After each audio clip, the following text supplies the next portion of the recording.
Salam l'équipe, salam la team des Z, j'espère que vous allez bien. Ce soir a lieu le match entre l'Algérie et la France, 20h heure algérienne, 21h heure française. On va voir dans cette vidéo, on va faire une petite analyse avant match pour voir comment est-ce que l'Algérie peut battre cette équipe de France et elle doit battre cette équipe de France pour l'honneur des Jeux méditerranéens d'Oran 2022, pour l'honneur du public qui va venir encourager à fond cette équipe de jeunes comme elle le fait depuis le début, mais encore plus sur ce genre de match où il y a une vraie rivalité, une histoire, etc., etc. Mais comme vous vous en doutez, la tâche ne va pas être simple, ne va pas être facile et on part malheureusement pas favori du tout sur ce type de match-là.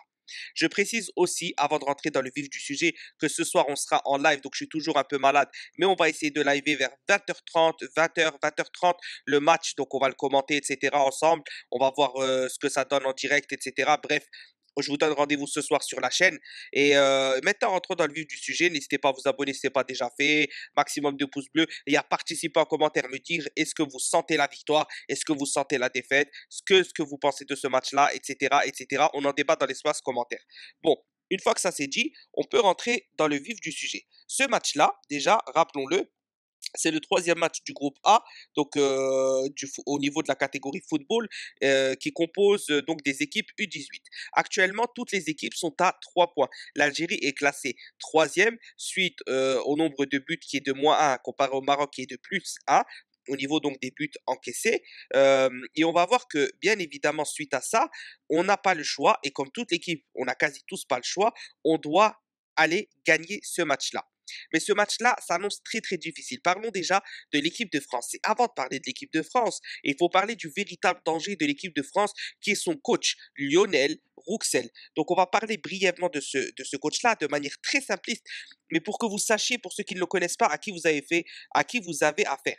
Véritable homme fort et homme de l'ombre de la Fédération française de football, responsable de la formation des équipes de jeunes, des U16 au U20 et entraîneur des U17. Donc des U17, U18, bon c'est pareil, voilà. C'est quelqu'un qui est très bon tactiquement.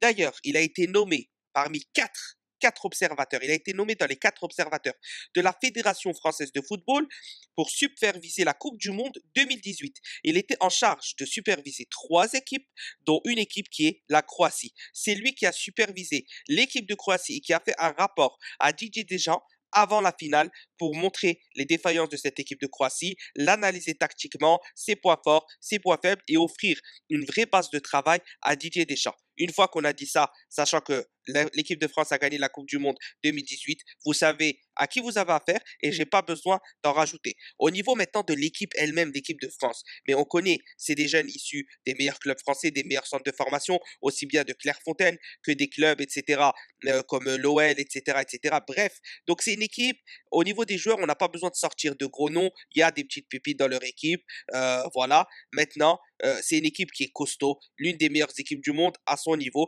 et tactiquement, vu ce que je viens de vous dire avec le coach, la formation qu'ils ont, ils sont bien au-dessus de notre équipe. Maintenant, comment battre cette équipe justement, cette équipe de France U18 tout simplement. Comment on doit la battre? Déjà, pas tactiquement. Oubliez la tactique. Niveau tactique, notre coach est bien, bien, bien inférieur à Lionel Rouxel, de très, très loin. Donc, ça ne va pas se passer au niveau tactique. Ça va se passer au niveau combatif, au niveau du combat sur le terrain, de la hargne qu'on va mettre, de la grinta qu'on va mettre, et aussi au niveau des individualités. Parce que le joueur algérien, on peut lui reprocher ce qu'on veut. Il y a une chose qu'on ne peut pas lui enlever, c'est qu'il sent le football, c'est qu'il a le foot en lui, et c'est qu'à tout moment, il peut faire une différence individuelle ou une différence collective, mais sortie de nulle part, un coup de génie, comme on a vu sur le premier but face à l'Espagne, où on a Push qui se retourne comme ça et qui met un extérieur du pied qui va toucher la lucarne. Incroyable, incroyable. Donc il va falloir miser sur ce genre de choses, mais ajouter à ça beaucoup de discipline. Pas de la discipline forcément tactique parce qu'elle est limitée de toute façon. Donc il va falloir bien sûr en avoir. Ce n'est pas parce qu'elle est limitée qu'il ne va pas falloir en avoir, mais forcément il va falloir faire beaucoup de la discipline. Chaque joueur va devoir être concentré sur sa tâche. Chaque joueur va devoir fournir les efforts pour compenser les défaillances de ses coéquipiers. Il va falloir être à 213% sur ce match-là. C'est le seul moyen de battre l'équipe de France qui pour moi est l'équipe la plus difficile du tournoi, l'équipe favorite du tournoi, l'équipe favorite de ce groupe. Et leur petit passage face à l'Espagne, où je vous le dis, l'Espagne est aussi très très costaud, très très forte honnêtement. Moi j'ai vu le match, c'était impressionnant. J'ai vu le match contre le Maroc, contre l'équipe de France. Alors bien sûr, cette équipe n'est pas invincible. Au niveau de l'attaque, elle n'est pas elle est forte, honnêtement, elle est forte, mais défensivement, il y a moyen de la prendre. Et quand on sait, comme j'ai dit, qu'on a des joueurs à l'instinct, comme un Rafik Omar, comme un Zuliani, comme un Dougui, comme un Push qui peut déclencher une frappe, voilà, comme un Eid qui est très bon dans la construction, dans la vision de jeu, qui peut essayer de trouver un petit espace sur une action qui va te permettre de mettre ce but-là. C'est ce qu'il faudra faire et il faudra être très très très costaud défensivement. Il ne faudra pas hésiter à jouer bloc bas dès le début de la rencontre et marquer sur quelques occasions. Ça va se jouer sur l'efficacité, sur la fougue et sur les surprendre. Il va falloir surprendre cette équipe de France comme on a surpris l'Allemagne. Il va pas falloir se cacher, mais il va falloir être très bien en place, bien défendre. L'exploit reste possible parce que oui, ça sera un exploit de battre cette équipe de France comme c'était un exploit de battre l'équipe d'Espagne.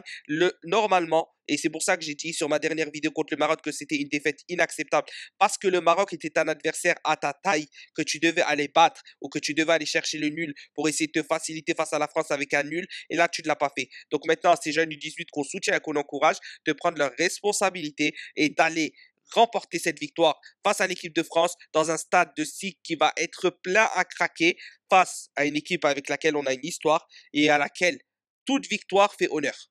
Derrière l'Algérie, on se retrouve la famille ce soir pour la chaîne. N'hésitez pas à bombarder de likes, à vos commentaires. Dites-moi ce que vous en pensez. Victoire, défaite, vous le sentez comment? Salam l'équipe.